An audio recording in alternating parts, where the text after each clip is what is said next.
3 février. Exode, chapitre 17, verset 8 à chapitre 19, verset 15.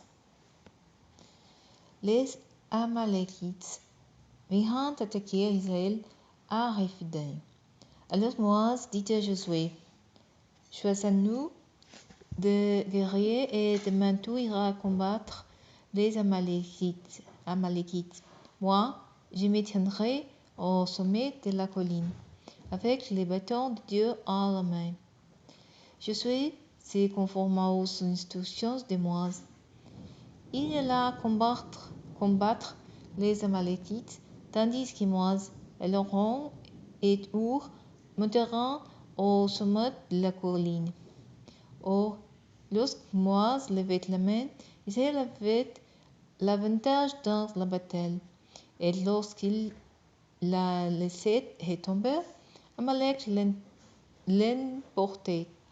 Comme les bras de Moïse se fatiguaient, Aaron et Hur prirent une pierre qu'ils passèrent sur lui pour le faire asseoir dessus, et ils lui sortirent les bras, chacun d'un côté, ainsi ses bras tirant fermés jusqu'au coucher du soleil.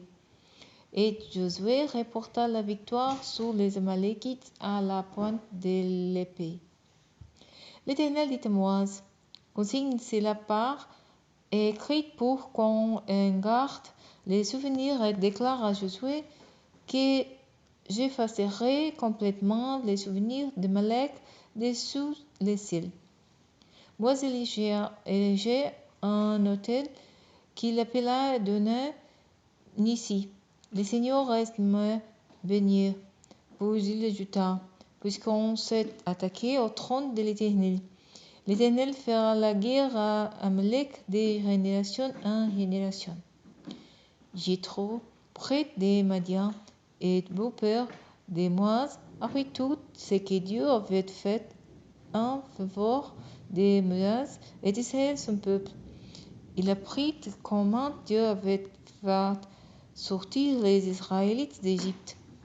Alors il emmena Séphora, la femme de Moïse, que celui-ci avait précédemment laissé repartir chez elle, ainsi que les deux fils de Séphora.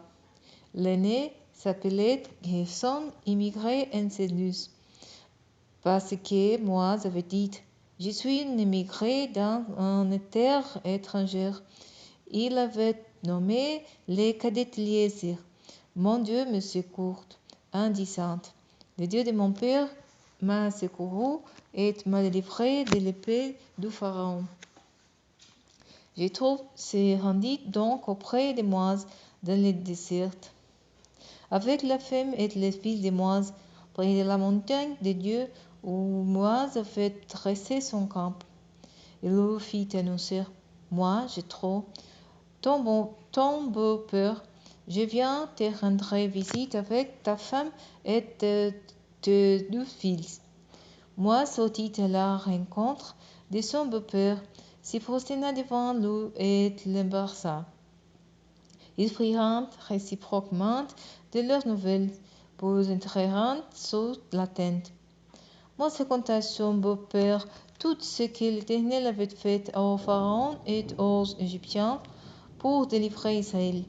Il lui parla aussi de toutes les difficultés qu'ils avaient rencontrées en chemin, et lui dit comment l'Éternel les en avait délivrés.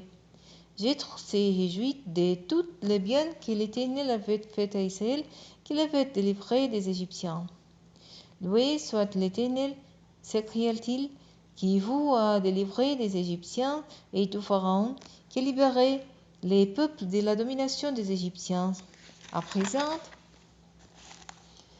je reconnais que l'Éternel est plus grand que tous les dieux, car il l'a montré lorsqu'on tyrannisait les Israélites. » Puis Jéthro, beau-père de Moïse, offrit à Dieu un holocauste de sacrifice. Aaron et tous les responsables d'Israël vinrent partager les repas sacrés avec le beau-père des Moïse en présence de Dieu. Le lendemain, Moïse j'ai pour rendre justice au peuple. Du matin au soir, les gens s'étirent devant lui. Lorsque le beau-père des Moïse vit toute la peine que celui-ci s'est donnée pour le peuple, il lui dit: Pourquoi agis-tu de cette façon pour traiter les affaires du peuple? Pourquoi suis-je tout seul? Et pourquoi tout ce monde est-il debout du matin au soir pour se présenter devant toi? Moïse lui répondit: C'est que les gens viennent me trouver pour consulter Dieu. Lorsqu'ils sont indifférents, ils viennent à moi, et je sers d'arbitre entre les parties. Je leur fais connaître les ordonnances et les lois de Dieu. Le beau-père de Moïse lui dit: Tes façons de faire n'est pas bonne. Tu finiras à coupe-sou par te pousser, toi et le peuple qui est avec toi, car la tâche dépasse tes forces. Tu ne peux pas l'accomplir seul. Maintenant écoute les conseils que je vais te donner et que Dieu te vienne en aide. Ton rôle est de représenter le peuple auprès de Dieu et de porter les litiges devant lui. Tu dois aussi leur communiquer ces ordonnances et ces lois, leur enseigner la voie à suivre et la conduite à tenir. Pour le reste, choisis parmi le peuple des hommes de valeur qui craignent Dieu, respectueux de la vérité, incorruptibles. Tu les placeras à la tête du peuple comme chefs de milliers, chefs de centaines, chefs de cinquantaines et chefs de dizaines. Ils seront en tout temps à la disposition du peuple pour juger les affaires ordinaires, et ils ne porteront devant toi que les affaires importantes, mais ils jugeront eux-mêmes les cas faciles à régler. Allège ainsi tes charges qu'il a pourtant avec toi. Si tu agis comme je te conseille, et que Dieu te dirige, tu pourras tenir bon, et tous ces gens arriveront chez eux dans de bonnes conditions. Moi suivis les conseils de son beau-père et fit tout ce que celui-ci lui avait juré. Il choisit dans tout Israël les hommes capables et les plaça à la tête du peuple comme chefs des milliers, des centaines, des cinquantaines et des dizaines. Ils étaient constamment à la disposition du peuple pour rendre la justice, réglant eux-mêmes les cas faciles et portant devant moi les affaires difficiles. Moïse prit congé de son beau-père qui reprit les chemins de son pays. Le troisième mois après leur départ d'Égypte, ce jour même, les Israélites arriveront au désert du Sinaï. Après être partis des Rephidim, ils entrèrent dans ce désert et ils descendront leur camp en face de la montagne. Moïse gravit la montagne pour aller vers Dieu. D'un haut, Dieu l'appela et lui dit: Voici comment tu parleras aux descendants de Jacob et ce que tu annonceras aux Israélites. Vous-même comment j'ai traité les Égyptiens et comment je vous porté comme sur des ailes d'aigle pour vous faire venir jusqu'à moi. Maintenant, si vous m'obéissez et si vous restez fidèles à mon alliance, vous serez pour moi un peuple précieux parmi tous les peuples, bien que toute la terre m'appartienne. Oui, vous serez pour moi un royaume de prêtres, une nation sainte. Telles sont les paroles que tu transmettras aux Israélites. Moïse retourna au camp, convoqua les responsables du peuple et leur transmit toutes les paroles de l'Éternel. Alors le peuple s'écria à l'unanimité: Nous ferons tout ce que l'Éternel a dit. Moïse apporta à l'Éternel la réponse du peuple. L'Éternel dit à Moïse: Voici que je viendrai s'est trouvé au sein d'une épaisse nuée pour que les peuples entendent lorsque je parlerai avec toi et qu'ils ayant pour toujours confiance en toi.